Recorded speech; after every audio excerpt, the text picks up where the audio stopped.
Hello.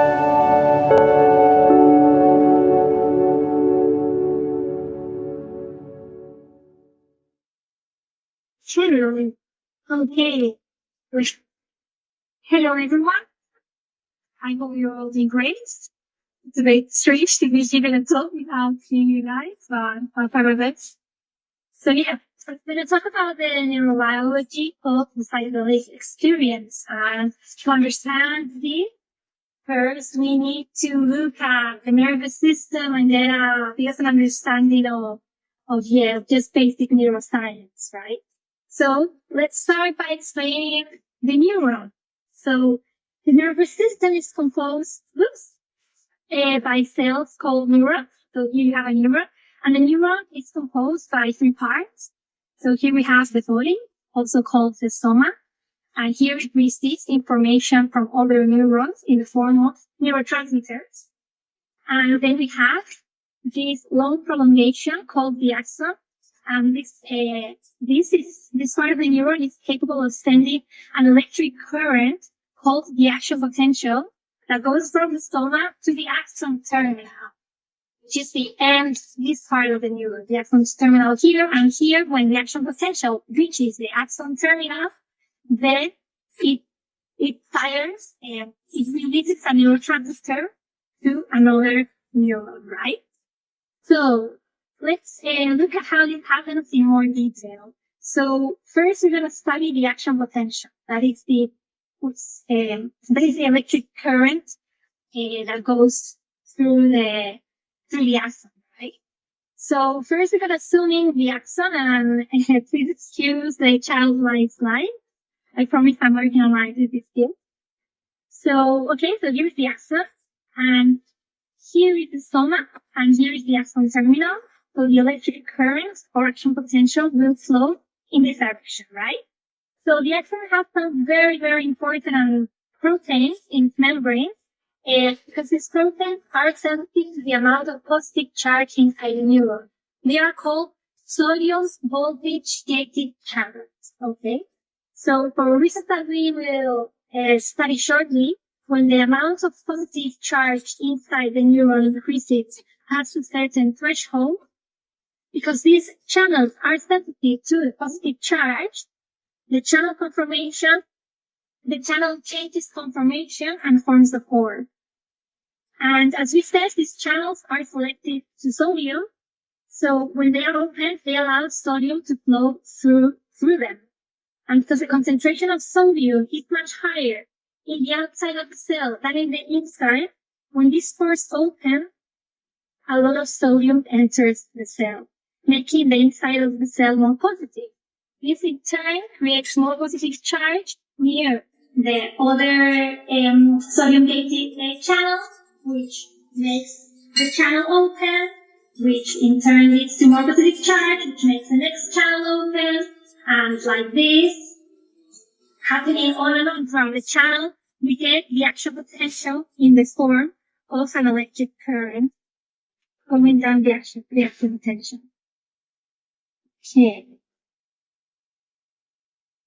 Second. And when the action potential reaches the end of the neuron, we get the release of a neurotransmitter, right?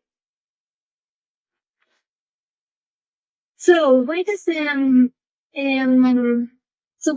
positive charge inside the neuron start to increase in the first place? Well, this is because we have some receptors in the membrane of our neurons. So these receptors are proteins that bind to specific molecules outside of the neuron. These molecules can be neurotransmitters, or alternatively, they can be molecules that have a similar molecular structure to the neurotransmitter, in which case we call these molecules psychoactive drugs, right? So when a molecule binds to these receptors, it makes it change conformation. And the specific conformational change that the receptor goes through when a molecule binds to it will determine the specific cascade of changes that happen inside the cell. So when a molecule binds to the receptors, they change conformation, and this conformation, as you can see here, produces a very complex cascade of signaling inside the cell that can lead to many different outcomes. So in one way, it can activate some genes, but other changes inside the cell can lead to the influx or the outflux of molecules, affecting the total positive charge inside the soma. And hence, because the total positive charge inside the soma changes, this affects the likelihood of the neuron firing an action potential, because as we saw, the action potential is fired when the positive charge inside the neuron increases, right? Okay. So the conformational change of the receptor can lead to an increase in total positive charge inside the soma through different mechanisms. So if we have a membrane here and the exterior and the interior, we can increase the positive charge inside the neuron either by promoting the influx of positive charge inside the neuron, or by blocking the outflux of positive charge inside the neuron, or by blocking the influx of negative charge, right? Because if we block the influx of negative charge, then that means that the overall positive charge in the neuron will be higher. And alternatively, we can promote the outflux of negative charge. All of these changes will produce an increase in positive charge inside the neuron. And when there is an increase in positive charge inside the neuron, we say the neuron has become depolarized, and polarization facilitates the action potential, and the action potential facilitates releases the neurotransmitter, right? So the information can be passed on to the next neuron. So alternatively, by reversing these mechanisms, we can produce what we call a hyperpolarization. You can reduce the positive charge inside the neuron. So sometimes other molecules promote that the receptors block the influx of positive charge, or these different combinations of things. And in this case, will reduce the positive charge, making the cell hyperpolarized, which in turn will block the action potential and won't release a neurotransmitter. Great. So that is basically how a neuron works, right? Depending on how much positive charge it has in the soma, determines whether the neuron will fire an action potential or not. And the amount of positive charge in the soma is determined by which receptors are activated and the effects they are having on the influx and outflux of positive and negative charge throughout the neuron, right? Great, so that's our neuron. So now, let's zoom out and let's get a wider view of the sensory, of the nervous system. Great. So, in the nervous system, we have sensory organs, and these organs have receptors in the membrane that interact with a particular type of energy in the external world, right? So the eye, for example, the receptor in the neurons of the eye is sensitive to electromagnetic energy, whereas the receptors in the skin or in the ear, they are sensitive to mechanical energy, and the receptors in the mouth and in the nose, they're sensitive to chemical energy. But when these receptors get activated, then information is sent upwards. So information is sent up to the spinal cord, and from the spinal cord, the information reaches the thalamus. So the thalamus is this area that you can see here, and it's a subcortical region, and the thalamus then, so the information reaches the thalamus in a segregated manner, so the visual information arrives to one place, the auditory information arrives to another place, and so on, and then the thalamus sends projections to the cortex. Okay? So the first regions of the cortex to receive the sensory information are called primary cortices. So here in this image, we can see how the brain has evolved throughout time. So the colored regions represent the sensory and motor primary cortices. So these are the cortices that are directly linked to the thalamus, right? These are the first regions of cortex to receive the sensory information.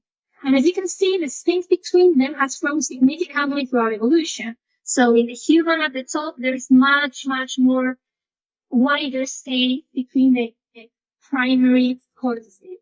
So, and it is in these red areas where all the different types of information get integrated between them, right? The sensory information, the motor information, and the emotional information, they all get integrated between them in these regions. Great. So what do we mean when we talk about information getting integrated, right? Well, the nervous system is organized in a hierarchical manner, right?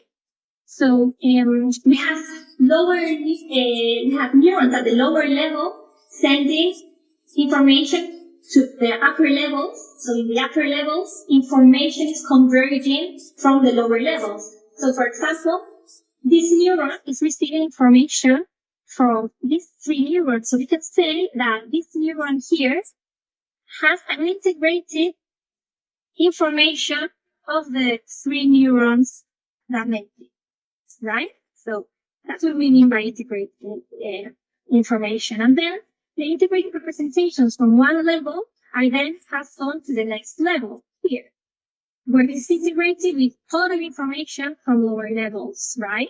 So this neuron at the top now has integrated information from all the neurons in yellow.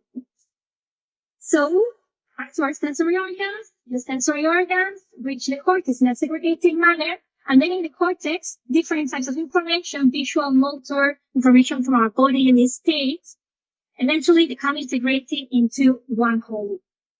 Great. So what regions are at the top of this integration ladder in the brain? This is important. What regions are at the top of the integration ladder? Well, it's thought that at the top of the integration ladder are this particular set of regions that form what's in turn the default mode network. You might have heard of this network before because, psychological research talks about it a lot. So this network was originally found as a set of regions, the brain, as a set of regions that would increase their activity when participants were passively waiting for a task to start. So this image here is the result of a meta-analysis in which they looked at what the brain's participants were doing when they were waiting for many different tasks to start. And regardless of what task, when they were waiting, they had a higher activation in these areas during the passive state than during the active state. So that's called network. And what evidence is there to support that this network sits at the top of the integration ladder?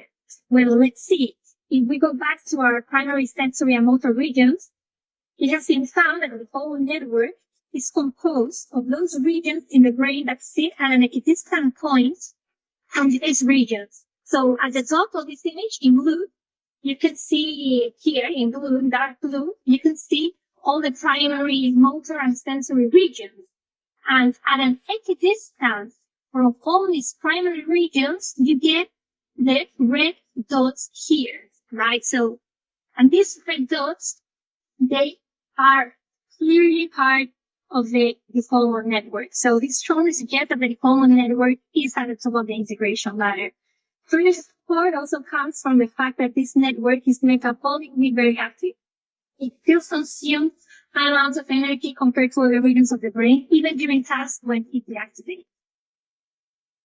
So the default mode network, it was initially termed the fast negative network because it was found during these passive states. However, now further studies have shown that the default mode network is also active during tasks that require biographical memory or social cognition, moral decision making, envisioning of the future, as well as during self-reflection. So in other words, the default mode network is active during tasks that require internally oriented cognition and tasks that mimic processes that we might be engaging in when we are mind wandering. And if we think about what happens when we are mind wandering, what the content that we are activating when we are mind wandering is, well, we can see that there is conceptual language, speech content that are mind wandering. There's also biographical information. When we might wonder, there's visual information. We might wonder about going to the beach. There's information about our actions. If we are maybe thinking about, going somewhere or just picturing ourselves doing something. And finally, there is also a lot of emotional content during mind wandering, right? So it makes sense to say that the FOMO network is involved in higher orders of integrated information, right? It's active during mind wandering, and mind wandering is representing a lot of information, right? So it makes sense to say that this network is at the highest levels of integration. And well, this is important because, as we will see afterwards, this network is highly disruptive when we consume psychedelics. Okay, so now, before we move on to talk about psychedelics, I want to talk about a theory of brain functioning called predictive coding, okay? So this theory basically states that as the brain receives information throughout life, it goes storing it in the form of a model. As the higher order levels receive input from the lower order levels, they build a model of the information that they should be receiving. Then the higher order levels send projections downward to compare the models is containing the information present at the lower levels. So if the information in the lower levels is already contained in the model, then the downward projections suppress the low-level neurons. They don't need them to send an action potential upwards because that information, that connection, is already contained in the model from past experience. If instead there is information at the lower levels that is not contained in the model, then that information is allowed to move up. The neuron at the lower level containing that new information is allowed to fire an action potential upwards, incorporating this new information into the model of the world. We call this upward projection errors. So let's have a look at a more concrete example. So let's say that this higher order region has received information from A, B, and C in the past. The connection between A, B, and C and the higher order neuron have already been made. And hence the info from A, B, and C is already contained in the model.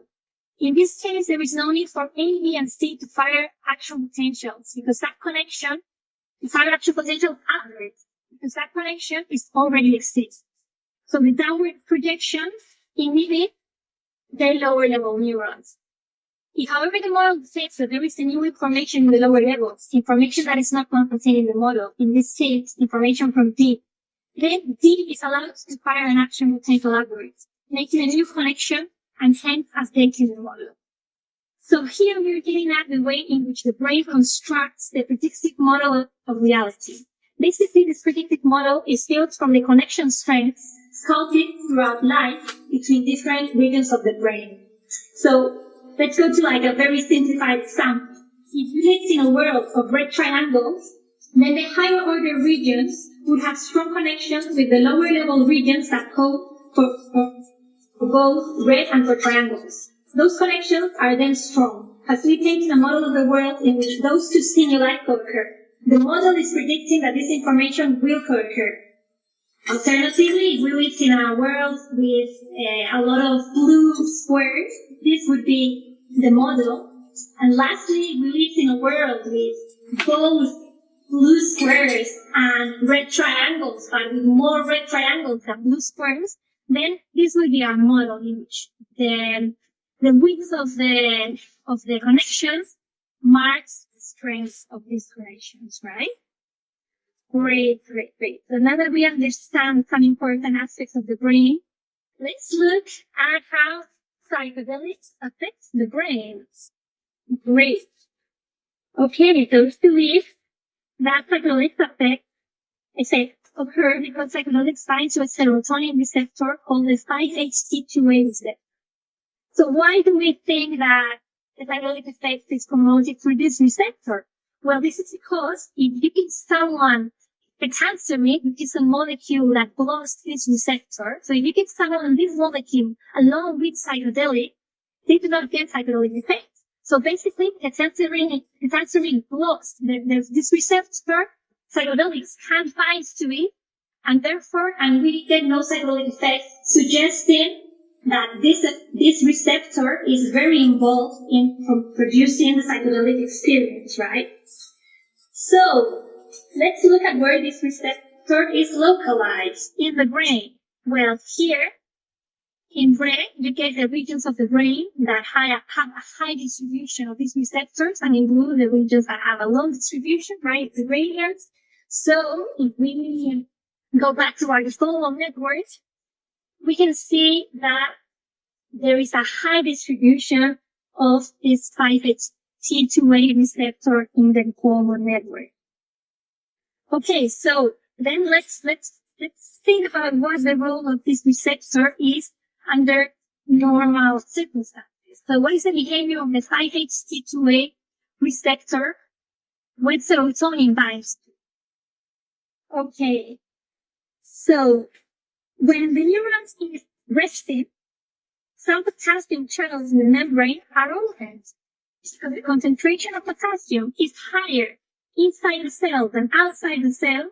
The potassium flows outwards. This therefore reduces the positive charge inside the neurons and makes it harder for the neuron to fire an action potential. It hyperpolarizes it. Okay, so what does this 5-HT, so when serotonin binds to the 5-HT2A receptor, it blocks this channel. So the potassium is no longer leaving the cell, which means that it is making the serotonin binding to the 5-HT2A receptor is making the neuron more likely to fire, okay, to become depolarized. So what happens when psychedelic and not serotonin binds to the 5-HT2A receptor? Well, on one hand, they still promote the depolarization of the cell through the same mechanisms that serotonin did. However, psychedelics are special because the change they produce in the 5-HT2A receptor makes this receptor bind to a glutamate receptor in the membrane and inhibit its action. So under normal circumstances, the activation of the glutamate receptor leads to the opening of the potassium channels. Hence, this receptor is, under normal circumstances, helping the neuron stay hyperpolarized. It's moving the neuron away from its firing action potential.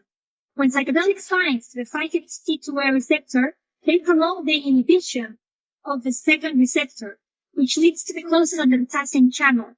This in turn stops positive charge from leaving the neuron, pushing the neuron closer to its firing and action potential. Right? So ultimately, when psychedelics bind to the 5-HT2A receptor, they massively increase the positive charge inside the neuron by closing an unnaturally high number of potassium channels. This in turn means that the neurons will fire like crazy. Now let's remember that these receptors were located in high order neurons of the brain. So now these neurons containing the highest level of integrated information start firing in a way that is independent to the connection strengths set throughout life. Basically, our models of the world are dissolved, and particularly the connections at the highest order of the hierarchy. So this in turn means that the errors between the high order predictions and the low level information increase, which means that neurons from the lower levels whose action potentials would normally be suppressed by the higher order regions are now indeed firing action potentials upwards. The brain is literally processing that information as if it was new. Right? So here we can see a representation of how the models of the brain dissolve, right? So on the right, on the left, we have ordinary states of consciousness, and there's like different ways for each connection that have been sculpted throughout life. And in psychedelic state, instead, what happens is that all these orders that we generated throughout life disappears because now neurons are firing everywhere, regardless of the connection strengths present in the system, right? So, and this is a semantic representation, but we can go to actual real data. And it's a very iconic image of psychedelic research in which basically on the left, you have the brain under normal, ordinary states of consciousness. little circles represent different areas of the brain, and the lines, the connection between the six areas. And on the left, you have what happens during psychedelic experience. So what's happening is clearly that the brain is getting much more connected. Like the connections are being democratized. They are not being, no, they are no longer following the normal models of the world. So our models get totally dissolved.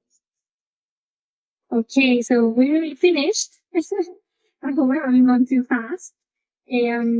So yes, just to finish off, let's think about, sorry about that. Let's think about why the mystical experience happens when we take psychedelics. So the mystical experience is, has several components. On one hand, we've got the oceanic oneness. On the other, we have also an ineffability aspect. This means that there's no words to express it, like our language centers become disrupted. And lastly, there is an emotional hyper quality to the hyper emotional quality to the mystical experience, right? So all these effects can be explained by the integration of the FOMO network. How? Well, the FOMO network is highly involved in representing a sense of self, and it's also highly involved in language. So as it disintegrates, we forget who we are, as well as the semantic information we have learned throughout life. And regarding the hyper-emotional quality of the experience, this is thought to occur because in the disintegration of the higher order levels, the primitive emotional centers of the brain become hyperactivated. As under ordinary states, the FOMO network is usually regulating and suppressing the emotional centers. So when the FOMO network disintegrates, we lose our sense of self, we lose our ability to speak, and we have this hyper-emotional quality because the FOMO network stops suppressing the lower, more primitive emotional system. So the emotional system becomes hyperactive, and hence you have this really emotional experience during psychedelics. So just as a summary, so through interacting with the 5-HT2A receptor, psychedelics make neurons located in really high order regions of the brain excessively fire in a way that is independent to the connections that our brain has created throughout our life. This results in information from lower levels that is usually suppressed, sending outward projections as if it was new information. The disintegration of the FOMO network leads to the loss of the representations of who we are, as well as to a loss of the conceptual information we have learned throughout life.